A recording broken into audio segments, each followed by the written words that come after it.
So நம்பிக்கை வேறு, விசுவாசம் வேறு. நாளை உங்கள் வீட்டுக்கு வருவேன்னா அது நம்பிக்கை, நேற்று உங்கள் வீட்டுக்கு வந்தேன்னா அதுக்கு பேர் விசுவாசம். இங்கே ரெண்டு வார்த்தையும் கனெக்ட் பண்ணுறாரு பவுல்.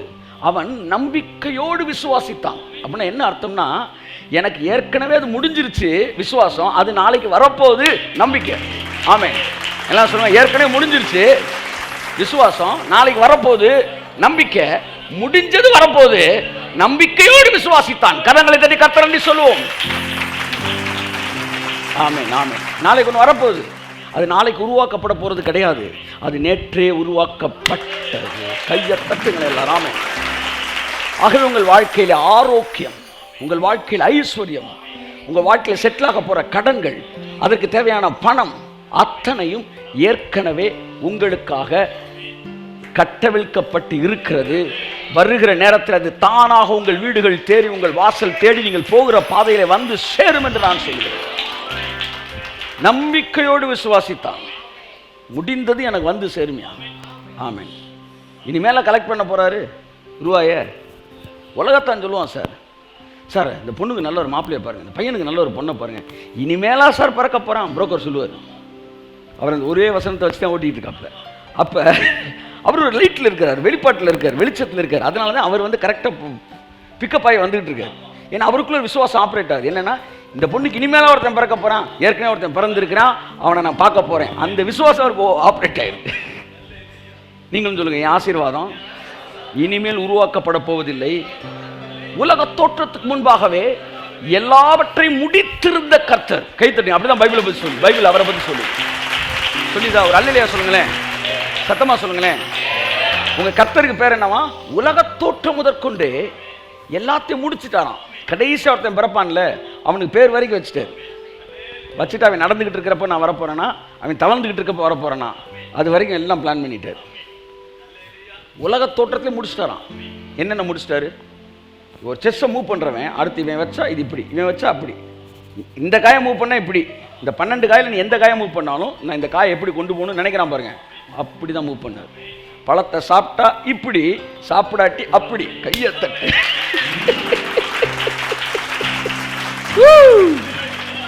எல்லாத்தையும் முடிச்சிருந்தாரு. முடிச்சதுக்குள்ளதான் இப்போ நம்ம போயிட்டு இருக்கிறோம். அப்போ நான் யாரு? நான் எப்போ ரட்சிக்கப்படுவேன்?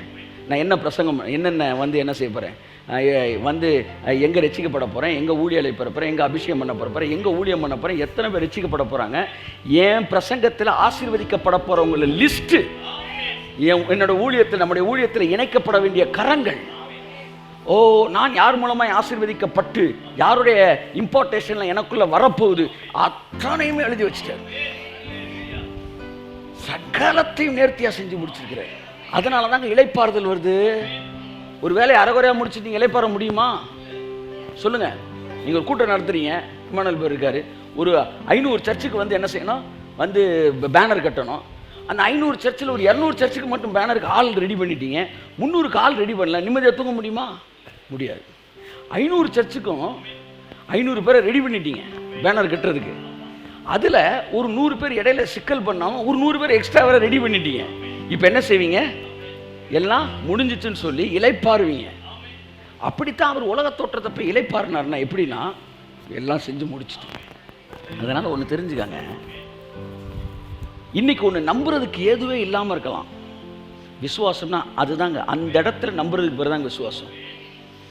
நம்பிக்கையே இல்லை அப்படின்னா கூட, அதுக்கான சலனமே இல்லை என்றால் கூட, that is the right time to believe, that is the right position to believe. இன்றைக்கு என்னுடைய பார்வையில் எனக்கு தெரியும், நான் வந்து ஊழியத்தின் தொடக்க நாட்களுக்கு முன்பாகலாம் வந்து வேலையை முடித்தப்போ என்னுடைய 2 வீலர் ஒன்று வச்சுருந்தேன். அந்த 2 வீலர் வந்து டியூ கட்டலை, 1500 ரூபா. அந்த 1500 ரூபா என்னால் என்ன செய்ய முடியல, புரட்ட முடியலன்னு என் வண்டி என்ன செஞ்சுட்டாங்க, தூக்கிட்டு போயிட்டாங்க.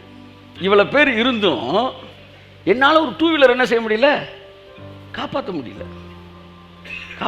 அந்த 1000 ரூபாய் என்னால் புரட்ட முடியல. ஆனால் இன்னைக்கு 1.5 கோடி ரூபாய் புரட்டக்கூடிய தைரியத்தை அண்ணுகிட்டு இருக்கிறேன்.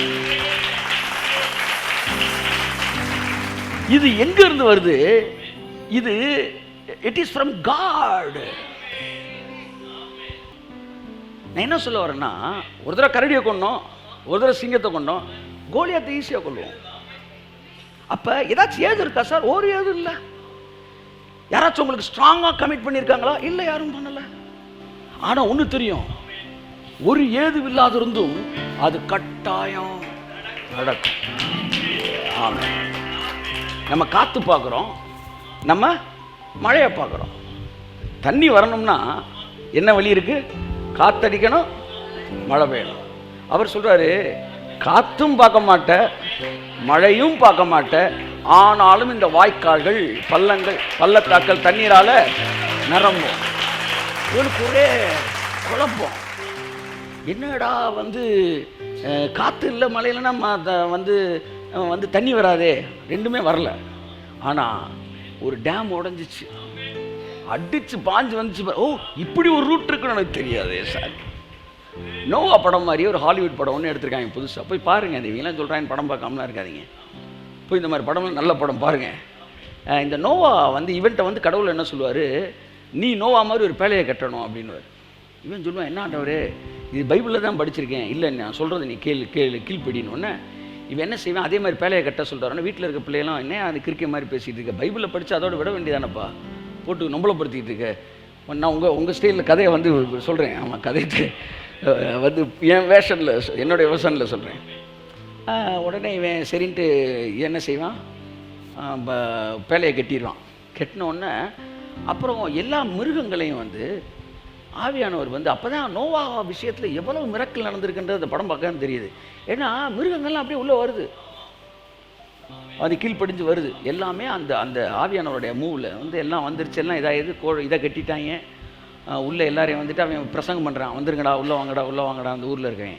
உடனே லோக்கலில் இருக்க கவுன்சிலர், மேயரு, பிரசிடெண்ட் எல்லாம் என்ன இது இப்படி ஒரு பேழையை கட்டிட்டு இதுக்கு நீ பெர்மிஷனே வாங்கலை, ரெண்டாவது என்னது அப்ரூவல் வாங்கலை, நீனு இப்படி பெருசாக கட்டி வச்சுருக்க, நீனு என்னடான்னு பார்த்து உனக்கு இல்லைன்னு மழை வரணுன்னு அப்படி நின்றுட்டு இருக்கும்போது எல்லாம் ஒரு 1/2 அன் ஹவரில் வந்துருன்றாங்க. வெயிட் பண்ணோன்னே பார்த்தா மழை வரல. லைட்டாக சொட்டு வந்தோன்னே ஆஹா நீ ஒன்று தீபாபாவன் ஆவியில் நிறைஞ்சிருவாங்க. பார்த்தா அது கொஞ்சம் நேரத்தில் காத்தவொன்னே இவங்களே ரிப்போர்ட்டர்ஸ்லாம் வந்துடுவாங்க, ப்ரெஸ் மீட்டு எல்லாம் வந்துடுவாங்க. மழை வரப்போகுதுன்னு இவங்களே கொஞ்சம் நேரம் விசுவாசிப்பாங்கல்ல. திரும்ப காற்றடிச்சு எல்லாம் போனோன்னே இவங்களும் விசுவாசிப்பாங்க. ஒரு கிளம்புறியா இறங்கணும். இறங்கவே மாட்டேன்னொன்னே பெரிய பெரிய புல்டோசர்ஸ் இதெல்லாம் கொண்டு போட்டு உடைக்கிறதுக்கு எல்லாம் ரெடி பண்ணிடுவாங்க. ரெடி பண்ணுற நேரத்தில் பார்த்தீங்கன்னா பக்கத்து ஊர்லேருந்து ஒரு பெரிய டேம் உடஞ்சி அப்படியே ஊரையே அழிக்கிறதுக்கு அப்படியே தண்ணி வரும். அப்போ தான் பார்த்துக்கிட்டு இருந்தவங்களாம் உள்ளே ஓடி வருவாங்க. அவங்கடா ஓடி. அப்போ இன்றைக்கி கர்த்தர் சொன்னார்னா, நம்ம ஒரு 4 ரூட்டு பார்க்குறோம், இதில் வரும் அதில் வரணும். ஆனால் 5வது ரூட்டுன்னு ஒன்று அவர்கிட்ட இருக்குது. உங்கள் வாழ்க்கைக்கு அது இருக்குது. ஆமாம், அது ஒரு ஹிடன் ஏரியா, ஒரு ஹிடன் ரூட்டு. அந்த ரூட்டில் தேவன் உங்களை ஆசீர்வதிப்பார். கையை தட்டுங்க. அப்புறம் அவன் சொல்கிறான், நம்புறதுக்கு வாய்ப்பே இல்லை சார், வாய்ப்பே இல்லை. ஆனால் தேவன் செஞ்சார். என் சரீரம் செத்து போச்சு. So number 1, what is faith? நம்புவதற்கு வாய்ப்பே இல்லாத போதும் நீங்கள் நம்பிக்கையோடு இருங்க. இங்கே இருக்க ரூட் மேலே நம்பிக்கை வைக்காதீங்க, தேவன் மேலே நம்பிக்கை வைங்க. அவ்வளோதானே, அவ்வளோதான், சிம்பிள். எனக்கு எந்த பாதன்னு தெரியாது, ஆனால் எந்த தேவன் எனக்கு தெரியும். அவர் ஆபிரகாமுக்கு பிள்ளையை கொடுத்த தேவன். அவர் என் வாழ்க்கையில் எத்தனையோ பேர் சுகத்தை கொடுத்த தேவன். தாவீதை பார்த்து நீ ராஜாவாயிரோடான்னு சொன்னப்போ, இஸ் இட் பாசிபிள் சொல்லுங்கள்? இது ஏதோ எலெக்ஷன் அடுத்த 5 வருஷத்தில் வந்துடும், அடுத்த எலெக்ஷன் நின்று வந்துடலாம்னு நினைக்கிறதா? நான் இன்றைக்கி கர்த்தர் உங்கள்கிட்ட சொல்கிறாரு, அடுத்த எலெக்ஷனில் நீ சிஎம் ஆயிடுவேன்னு ஒரு ப்ராஃபட் சொல்கிறார். நம்புவீங்க? ஓட்டு போடுறதுக்கு வாய்ப்பு இருக்குது, எலெக்ஷன் வரும். இவ்வளவு ஏதுக்கள் இருந்தும் நம்மளால் நம்ப முடியாது. அங்கே முடியாட்சினா மன்னர்கள் ஆட்சி. அங்கே இவர் ராஜாவான்னு விரும்புகிறாருன்னு சொன்னாலே அவன் சந்ததியவே கொண்டுருவாங்க. அங்கே இடத்துல சவுலுக்கு தெரியாமல் சாமுவேலே வேகமாக சுத்தமுத்து பார்த்துட்டு அனாய்ட் பண்ணிவிட்டு, தம்பி அப்படியே கிளம்பியிருப்பா அப்படின்ட்டு போகிறாப்புல. அவர் டர்க்கில் இருக்கார். ஏன்னா இவன் போய் அனாய்ட் பண்ணாரு, இவனை கொண்டுருவாரு. இப்படி ஒரு உலகத்தில் இவன் இந்த பக்கம் போயிட்டானா, அந்த பக்கம் போயிட்டானா, சேர்ந்து போவானா பிரச்சனை, நீங்கள் 2 பேர்கிட்ட சேர்ந்து நிற்கிறீங்கன்னு கொண்டுருவான்ட்டு ஆளுக்கு ஒரு பக்கம் போயிட்டாங்க. இப்பேற்பட்ட ஒரு சூழ்நிலையில் ஒரு ராஜா, அவனுக்கு கிறுக்கு பிடிச்ச ராஜா, சாதாரண ராஜா இல்லை. எப்படி ராஜா? திடீர்னு அசுத்தாயை பிடிச்சிடும். அவனுக்கு அசுத்தாயை பிடிச்சினா இவன் மாதிரி ஃபுல்லாக கையில் எதிர்க்க எரிஞ்சிடுவாப்புல, ஜல்லுடு. அப்பேற்பட்ட கிறுக்கு பிடிச்ச ஒரு ராஜா இருக்கிற ஒரு உலகத்துல நம்ம நிறைய பேரை பார்த்துருக்கோம்ல. அங்கங்க ஊர் ஊரா சுத்துறாங்க இல்லை சிலர், அந்த மாதிரி இன்னைக்கு கிறுக்கு பிடிச்ச ராஜாக்கள் சிலர் இருக்கிறாங்க.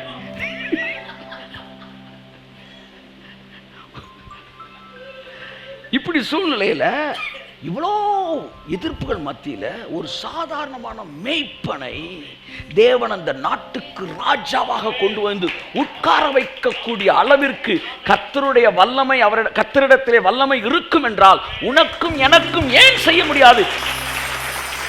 திறக்க முடியும். தேவனுக்கு ஒரு நிமிஷம் தான். கடவுளை இன்னும் நாம் அறிந்து கொள்ள வேண்டிய பிரகாரமாய் அறிந்து கொள்ளவில்லை. தான் விஷயம். ஒரு நிமிடம் போதும். முந்தின நிமிடம் வரைக்கும் நீங்க பாட்டுக்க வந்து தேவன் சொல்லியிருக்காரு, அந்த இடத்துல நின்னுங்க. அவ்வளவுதான். நம்பர் 1 சான்ஸே இல்லை. ஆமா, this is the right position. கையை தட்டு. ஆமே, நான் சொல்றேன் சான்ஸே இல்லை அப்படின்னு நீங்க சொல்லணும். That's the right position. அதாவது குறி வைக்கிறீங்க, குறி வச்ச பொசிஷன் அப்படின்றாங்க. குறி வச்சுட்டீங்க, வந்து பாயிண்ட் பண்ணிட்டீங்க. இப்போதான் நீங்கள் ட்ரிகர் என்ன செய்யணும்? அமுக்கணும். அந்த மாதிரி ஒன்றுமே தெரியலையே அப்படின்னா இப்போ கரெக்டாக குறி வச்சுருக்கீங்கன்னு அர்த்தம். This is the right time of miracle. ஒரு சலனமும் இல்லாத போதுதான் தேவன் மிகப்பெரிய காரியங்களை செய்வார். ஆமென், ஆமென், ஆமென். பேதுருலாம் டெட் பாடி எழுப்ப போகும்போது இயேசுநாதர் எழுப்பின பார்த்தான். போய் அவர் எழுப்பும்போது இவருக்கு விசுவாசத்தை வர வைக்கிறக்காண்டி அந்த டெட் பாடி லைட்டை விரல மட்டும் ஆட்டுறேன், பார்த்துக்க, அப்படியே பிக்கப் பண்ணி வந்துக்க அப்படின்னு சொல்லிச்சா? தலையிலேருந்து கால் வரைக்கும் ஒரு சலனமும் இல்லை. தட்டினால் அது பாட்டுக்கு இருக்கு. அவனுக்கு தெரியும் this is the right time to believe. நம்புவதற்கு எல்லாம் சொல்லுங்க. ஏது அல்லாதிருந்தது அங்கே நம்பிக்கையோடு விசுவாசிப்பவன் தான் ஆபிரகாமின் சந்ததி. ஆமென். நான் ஆபிரகாமின் சந்ததி. ஆவியானவர் இப்போ எனக்குள்ள விசுவாசிக்க கற்றுக் கொடுக்குறாரு. என்ன கற்றுக் கொடுக்குறாருன்னா, ஏதாச்சும் ஏது இருக்குன்னு தேடாத. ஒரு ஏதும் இல்லாட்டினா கூட தைரியமா இருடா, உனக்கான அற்புதம் செய்யும். நம்பர் 2 வாசிங்க, அடுத்த வசனம். அவன் விசுவாசத்திலே பலவீனமாய் இருக்கவில்லை. அவன் ஏறக்குறைய 100 வயதுள்ளவனாய் இருக்கும்போது 100 வயது உள்ளவனாய் இருக்கும்போது தன் சரீரம் செத்து போனதையும் சாராளுடைய கர்ப்பம் செத்து போனதையும் எண்ணாதிருந்தான். முக்கியமான வார்த்தை, எண்ணாதிருந்தான். ஆபிரகாம் கிட்ட அவர் சொல்லுவார், I took a strong decision that I should not meditate the negative things. உங்களை பார்த்து சொல்லுவார், எப்படிங்க நீங்கள் விசுவாசத்தில் தகப்பனா? நீங்கள் ஒன்று தெரிஞ்சுக்க, நான் ஒரு முடிவு எடுத்தேன்டா. என்னன்னா, என் கர்ப்பம், என்னுடைய மனைவி கர்ப்பம் செத்து போனதையும் என்னுடைய சரீரம் செத்து போனதையும் நான் நினச்சதே இல்லை. ஆனால் நம்மெல்லாம் எதிர்மறையானதை தான் நினச்சிக்கிட்டே இருப்போம். அவன் ஒரு முடிவு எடுத்தான். இன்னைக்கு நான் சொல்கிறேன், ஒரு முடிவு எடுங்க. உங்கள் அற்புதம் உங்கள் வீட்டு வாசல் கதவை தட்டுது. ஒரு முடிவு எடுங்க. என்ன தெரியுமா? எதிர்மறையானதை, இப்போ ஒரு அற்புதத்துக்கு எதிர்பார்க்குறீங்களா, இது நடக்காட்டி அப்படின்னு நினைக்கிறீங்களா, அதை நினைக்கவே நினைக்காதீங்க. எண்ணாதிருந்தான். எதிர்காலம் இருண்டது போல, அல்ல விஷயங்கள் நடக்காதது போல, அல்லது பேங்க்ல திரும்ப ஒரு பேச்சுக்கு சொல்கிறேன், அல்ல அப்படி யோசித்ததே இல்லை. ரூபாய் கொடுத்துட்டு பத்திரத்தை வாங்குற மாதிரி, இல்லை பிரச்சனை பண்ணுற மாதிரி, கடங்காரன் ரோட்டில் கத்துற மாதிரி, அல்லது வாழ்க்கையில் நான் 65 வயசு வரைக்கும் உங்கள் பிள்ளை கல்யாணம் ஆகாமல் இருக்கிற மாதிரி, இப்படிலாம் வேலையை கிடைக்காம தெருவில் திருற மாதிரி, இல்லை வாழ்க்கை ஃபுல்லாக இப்படியே ஒரு சின்ன லெவலில் ஊழியம் பண்ணி, இப்படிலாம் ஒரு எண்ணங்கள் உங்களுக்கு வரும் என்றால், கடவுள் சொன்ன வார்த்தைக்கு விரோதமாக வரும் என்றால், அவைகளை எண்ணாதிருங்கள். The secret of Abraham's faith is he did not consider the negative things. He did not consider. He ignored the negative things. உங்க மனசுல கூட அதை விடக்கூடாது. அதுக்கு 3 காரணங்கள். 1, எதிர்மறையான எண்ணங்கள் உங்கள் சரீரத்தையும் உங்களை சுற்றி இருக்கிற சூழ்நிலையையும் மாற்றும். ஆகவே எதிர்மறையான எண்ணங்களை நீங்கள் அனுமதிக்கவே கூடாது. நீங்க எதிர்மறையானதை நினைக்க என்ன நடக்கும் தெரியுமா? எதிர்மறையான நீங்க நினைக்கிறதுக்கு ஏற்ற மாதிரி எல்லாமே என்ன செய்யும்? வேற விதத்தில் செயல்பட்டுக்கிட்டு இருக்கும். அதனால நீங்க அதை பத்தி யோசிக்கவே கூடாது. இல்லை, நான் எதிர்மறையாக நினைச்சாலும் எனக்கு நடக்காதுன்னு ஒரு பாசிட்டிவாக நினைச்சிங்கன்னா அது அடுத்த லெவல். அதுக்கு நான் வரவே இல்லை. நான் உங்கள் லெவலில் பேசிட்டு இருக்கிறேன். அது அப்போ நீங்கள் எதிர்மறையாக நினைக்கலன்னு அர்த்தம். எதிர்மறையாக நீங்கள் நினைக்கும் போது என்ன நடக்குதுன்னா, it will affect the situation. சூழ்நிலை எல்லாத்தையும் மாற்றக்கூடியது. ஆகையால் ஆபிரகாம் இயல்பாகவே முடிவெடுத்தான். எதிர்மறையாக என் சரீரம் செத்து போனால் எதுக்கே நான் யோசிக்கணும்? வாக்குத்தத்தம் பண்ணினவர் நிறைவேற்ற வல்லமை உள்ளவர். அவ்வளோதான் மேட்ரு. இதில் ஏன் பவர் ஒன்றும் இல்லைல்ல, பவர்ஃபுல் அவர் பவர் இல்லை அப்படின்னு விட்டுட்டான். நம்பர் 2 என்னன்னா, உங்களுக்கு 2 கண்ணு இருந்தாலும் ஒரு காட்சி தானே நீங்கள் பார்க்குறீங்க. 2 கண்ணில் ஒரே நேரத்தில் 2 பேரை பார்க்க முடியுமா? முடியாது. அப்போ உங்கள் ஆவிக்குரிய மனக்கண்ணில் ஒன்றைத்தான் நீங்கள் பார்க்கணும், 2 பார்க்க முடியாது. எதிர்மறையான எண்ணம் என்பது ஒரு சாபக்கேடு. அதை அனுமதிக்கிறவங்க நீங்கள் சீன் பார்ப்பீங்க, ஃபஸ்ட்டு ஃபோட்டோ தெரியும். எல்லாம் சொல்லுங்கள். எதிர்மறையானதில் பிசாசு அப்படி லைட்டாக முதுகில் வந்து கை வைக்கிறான்னா ஃபோட்டோ தெரியும். சிலருக்கு வீடியோ தெரியும். எல்லாம் சொல்லுங்கள். அப்படின்னா அவனை கட்டி பிடிச்சிட்டான்னு அர்த்தம். இவனுக்கு வீடியோவே தெரியும், அடுத்தடுத்த வால்யூம்லாம் தெரியும். அது ஒன்றுமே நடக்காததாக இருக்கும், ஆனால் கண்ணுக்கு அப்படியே காட்டுவான். அப்படின்னா இவங்களாம் வெரி க்ளோஸ் டு டெவில்னு அர்த்தம். ஆபிரகாம்கிட்ட கேட்டிங்கன்னா அவர் சொல்லுவார், நாளைக்கு பாசிட்டிவாக நடக்கிறது கன்ஃபார்ம் இல்லைல்ல, அதனால் உன்னால் நம்ப முடியல. சரி, பாசிட்டிவாக நடக்கிறது கன்ஃபார்ம் இல்லைன்னா நெகட்டிவாக நடக்கிறதும் கன்ஃபார்ம் இல்லை தானே? அது மட்டும் கன்ஃபார்மா? இதுவும் இன்னும் நடக்கலை, அதுவும் நடக்கலைல்ல. 2க்குமே கன்ஃபார்ம் இல்லைன்னும் போது எதுக்காக கன்ஃபார்ம் இல்லாத நெகட்டிவை யோசிக்கணும், கன்ஃபார்ம் இல்லாத பாசிட்டிவாக நான் யோசிச்சுட்டு போகிறேன். புரியுதா உங்களுக்கு? ஸோ நாளைக்கு இது வந்து நேற்று நடந்ததா, இதுவும் நாளைக்கு தான் நடக்க போகுதுன்னு நினைக்கிறீங்க. நீங்கள் நெகட்டிவாக யோசிக்க அது ஒரு நெகட்டிவ் ஃப்ரீக்குவன்சி ஏற்படுத்தும். அது தெரியுமா உங்களுக்கு? அந்த நெகட்டிவ் ஃப்ரீக்குவன்சி என்ன செய்யும்னா, நீங்கள் யாரை குறித்து நெகட்டிவாக யோசிக்கிறீங்களோ அவரை நெகட்டிவ் பர்சனாகவே மாற்றிடும். அதனால தேவன் எந்த பலவீனம் பார்த்தாலும் பாசிட்டிவாக பார்ப்பார். அதனால் அவர்கிட்ட இருந்த பாசிட்டிவ் ஃப்ரீக்குவன்சி, அவன் சொல்லுவான் வந்து பயந்து போய் இருப்பான் கிதியோன், அவனை பார்த்து சொல்லுவார் பராக்கிரமசாலியே. அவன் அப்படியே பார்க்குறான், கர்த்தர் உன்னோடு இருக்கிறார். அந்த பாசிட்டிவ் ஃப்ரீக்குவன்சி அப்படியே அவனை போய் தாக்குது. அப்போ அவன் சொல்கிறான், ஆண்டவர் என்னையா சொல்கிறீங்க? ஆமாம், நீ போய் அவங்களை காலி பண்ணிடு. சரிங்க ஆண்டவரே, அப்போ நான் நாளையிலேருந்து ஒரு 3 நாள் ஃபாஸ்டிங்கை போட்டு என் பலத்தை கூட்டிக்கிறேன். உனக்கு இருக்கிற இந்த பலத்தோடு போ. ஐயா இன்னும் கொஞ்சம் எக்ஸ்ட்ரா பலம் வேண்டாமா? வேணாம், இந்த பலத்தோடு போ. ஏன் அனுப்புகிறது நான் அல்லவா? அப்படி பார்க்கணும், அப்படி பேசணும். உங்கள் பிள்ளைகள்கிட்ட அப்படி பார்க்கணும், உங்கள் கணவரை அப்படி பார்க்கணும், உங்கள் பிள்ளைகள் அப்படி பார்க்கணும். எதிர்மறையாக தொடர்ந்து நீ பார்க்க நீ என்ன நினைக்கிறியோ அந்த ஃப்ரீக்குவன்சி அவனை தாக்கும். நீங்கள் ஒரு கெட்டவங்க அயோக்கியனை கூட நீங்கள் பாசிட்டிவாகவே பார்த்துக்கிட்டு இருக்கீங்களேன், உங்கள் ஃப்ரீக்குவன்சி அவனை நல்லவனா மாற்றிரு சார். கையை தட்டுங்க ஒருத்தவர் காமே. அப்போ ஆபிரகாம் பாசிட்டிவாகவே பார்த்தான். எதிர்மறையானது நீங்கள் பார்க்காம இருக்கணும்னா என்ன செய்யணும்? நேர்மறையான ஒன்றை நீங்கள் பார்க்கணும். ஏன்னா இருளை விரட்டி விட்டு நீங்கள் ஒளியை அழைக்க முடியாது. ஒளி வரும்போது தான் இருள் வெளியேறும். அப்போ ஆபிரகாம் வாக்குத்தத்தத்தையும் அதை நிறைவேறுதலையும் பார்த்தான். அவனுக்கு தேவன் நட்சத்திரத்தை காமிச்சாரு. எப்பெல்லாம் அவிசுவாசம் வருதோ ஃப்ரீ டெலிவிஷன் என்ன செஞ்சிரு, அப்படியே வெளியே வந்து பாரு, இது உனக்காக நான் வச்சிருக்கிற பாசிட்டிவ் சைட்டு. இதை பார்க்க என் சந்ததி இப்படித்தான் இருக்கும், என் சந்ததி இப்படித்தான் இருக்கும். Come on come on come on. விசுவாசத்தை வல்லவனாவது எப்படி? எதிர்மறையானதை நினைக்காது இருக்க வேண்டும் என்றால் நேர்மறையானதை பார்க்க வேண்டும். அதெல்லாம் ஒரு பில்டிங் நீ கட்ட போறீங்கன்னா அந்த ஸ்ட்ரக்சரை போடணும், போட்டு அதை கண்ணில் பார்க்கணும். ஒரு பில்டிங்கை பார்க்கணும். என் வாழ்க்கையில் குடும்பத்தில் நல்ல விஷயங்கள் நடப்பது போல பார்க்கணும். எப்போ பார்த்தாலும் வந்து இந்த பழந்தண்ணி வவ்வால் மாதிரி அப்படியே போய் உட்காந்துட்டு வீட்டுக்குள்ளே வந்து இது இன்னொரு வீட்டை பார்க்குற மாதிரிலாம் பார்க்கக்கூடாது. இது உங்கள் வீடு. சில பேர் இப்படியே யோசிச்சுட்டு எதிர்மறையாகவே யோசிச்சுட்டு வீட்டில் போய் ஒரு ஓரமாக உட்காந்துருவாங்க. அப்படின்னா வந்து ஏதோ நிழலாடுதுன்னு அர்த்தம். இப்போ நீ உள்ளே போய் இயேசு நாமத்தில் பாசிட்டிவாக பாருங்கள், அந்த வீட்டுக்குள்ளே இருக்க நெகட்டிவ் ஃப்ரீக்குவன்சி இயேசு நாமத்திலே வெளியேறுவதாக. Come on come on come on come on come on அப்படி சொன்ன உடனே அந்த இடத்துல வந்து அப்படியே தூதர்கள் எல்லாம் ரெக்கை விரிச்சு அப்படியே வந்து இறங்கி நிற்பாங்க. நன்றாக தெரிந்து கொள்ளுங்கள், ஆபிரகாமுடைய விசுவாசத்தின் ரகசியம், அவன் தன்னுடைய விசுவாசத்தை வளர்த்துக் கொள்வதற்கு தேவன் காட்டிய படத்தையே பார்த்து கொண்டிருந்தான். நட்சத்திரங்களை பார்த்து கொண்டிருந்தான். என் சந்ததி இவ்வண்ணமாகவே இருக்கும், என் சந்ததி இவ்வண்ணமாகவே இருக்கும், என் சந்ததி இவ்வண்ணமாகவே இருக்கும். ஒரு பக்கம் இது நடக்க போறது, நடந்துகிட்டு இருக்கிறது என்ன? சரீரம் செத்து போச்சு, சாராளுடைய கர்ப்பம் செத்து போச்சு. இது இருக்கு, ஆனா இருக்குன்றத பார்க்காம எது வேணுமோ அதையோ பார்த்தான். வாழ்க்கையில இருக்குன்றதான் தெரியுமே, இருக்கின்றத ஊர்ல இருக்க எல்லாம் பார்க்குறாங்க. ஆனால் இருக்கிறதை பார்ப்பதற்கு தேவன் அழைக்கவில்லை. எப்படி உன்னை வைப்பேன், உன் குடும்பத்தை எப்படி வைப்பேன், உன் குடும்பம் எப்படி இருக்க வேண்டும் என்ற வாக்குத்தத்தம் கொடுத்திருக்கிறார், அதையே நீ பார்க்கும்படி அழைக்கப்பட்டிருக்கிறாய். That was the secret of Abraham's faith. Number 1, சான்ஸே இல்லை. அவன் ஸ்ட்ராங்காக நம்பினான். சான்ஸ்லாம் தேடாதீங்க. ஏதாச்சும் வந்து ஒரு வைப்ரேஷன், ஒரு அசைவு தெரியுதான்னு தேடாதீங்க. தேடாதீங்க. ஒன்றுமே இல்லாட்டினா கூட பரவாயில்ல. ஒன்றுமே இல்லாத இடத்துல இருந்தால் ஏகப்பட்ட அற்புதம் நடந்திருக்கு. ஏகப்பட்ட அற்புதம் நடந்து. அதான் ஒருத்தர் எழுதுவார், பேதுருவை பார்த்து வந்து கர்த்தரை கூப்பிட்டு நீ மனுஷனை பிடிக்கிறனாக்குவா என்னும்போது, அதனால் அவனுக்கு வாய்ப்பு இருந்துச்சா? 3000 பேர் ரட்சிக்கப்பட்டாங்க முதல் பிரசங்கத்தில். இன்றைக்கி நம்ம வந்து செத்தவனை உயிரோடு எழுப்பினா கூட 300 பேர் தான் கை தூக்குறது பெரிய விஷயமா இருக்குது.